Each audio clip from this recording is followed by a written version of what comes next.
حضرت ابو موسیٰ اشعری رضی اللہ عنہ سے مروی ہے کہ جب صبح ہوتی ہے ابلیس اپنے لشکروں کو منتشر کر دیتا ہے، پھر کہتا ہے کہ تم میں سے جو کوئی کسی مسلمان کو گمراہ کرے گا میں اسے تاج پہناؤں گا۔ ایک ان میں سے آ کر کہتا ہے میں نے فلاں مسلمان سے اس کی بیوی کو طلاق ہی دلوا کر چھوڑی۔ ابلیس کہتا ہے عجب نہیں کہ وہ دوسری شادی کر لے۔ ایک اور کہتا ہے کہ میں نے فلاں مسلمان سے اس کے ماں باپ کی نافرمانی کرا کے ہی چھوڑا۔ شیطان کہتا ہے عجب نہیں کہ وہ پھر ان کی خدمت کرے گا۔ ایک کہتا ہے کہ میں نے فلاں مسلمان سے شراب پلا کر چھوڑی۔ شیطان کہتا ہے تو نے بڑا کام کیا۔ ایک کہتا ہے میں نے فلاں مسلمان سے زنا کرا کے چھوڑا۔ شیطان کہتا ہے تو نے بھی بڑا کام کیا۔ ایک اور کہتا ہے میں نے فلاں سے قتل کرا کے چھوڑا۔ شیطان کہتا ہے تو نے بہت بڑا کام کیا۔ حسن رضی اللہ عنہ کہتے ہیں کہ ایک درخت تھا جس کی لوگ خدا کو چھوڑ کر عبادت کرتے تھے۔ اس درخت کے پاس ایک آدمی آیا اور کہا میں اس درخت کو ضرور کاٹ ڈالوں گا۔ یہ کہہ کر خدا کے خوف سے اس نے درخت کو کاٹنے کا قصد کیا۔ اتنے میں شیطان ایک انسان کی صورت اختیار کر کے اس کے سامنے آیا اور کہا تمہارا کیا ارادہ ہے؟ اس شخص نے جواب دیا اس درخت کو کاٹنا چاہتا ہوں جس کو لوگ خدا کو چھوڑ کر پوجتے ہیں۔ شیطان نے کہا تم درخت کی عبادت نہیں کرتے تو دوسروں کی عبادت سے تمہارا کیا نقصان ہے؟ اس نے جواب دیا میں اس کو ضرور کاٹوں گا۔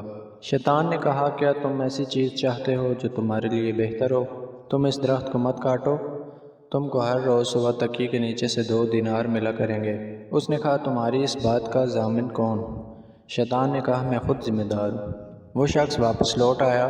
اگلے دن صبح 2 دینار اپنے سرانے پائے۔ پھر جو دوسرے دن صبح اٹھا تو اسے کچھ نہ ملا۔ غصے میں آ کر درخت کو کاٹنے کے لیے اٹھا۔ شیطان پھر اس کے سامنے ایک دوسرے روپ میں آیا اور کہا تو کیا چاہتا ہے؟ اس نے کہا اس درخت کو کاٹنا چاہتا ہوں جس کو لوگ خدا کو چھوڑ کر پوجتے ہیں۔ شیطان نے کہا تو جھوٹا ہے، تو خدا کے خوف سے اس کو نہیں کاٹتا۔ وہ شخص درخت کاٹنے لگا۔ شیطان نے اس کو زمین پر دے مارا اور اس کا گلا گھونٹ دیا۔ قریب تھا کہ اس کا دم نکل جائے تو اس سے کہنے لگا مجھے جانتا ہے میں کون ہوں؟ میں شیطان ہوں۔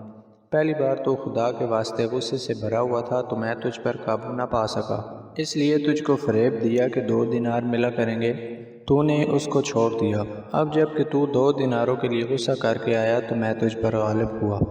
تو دوستو اس سے یہ سبق حاصل ہوا کہ غصہ حرام ہے۔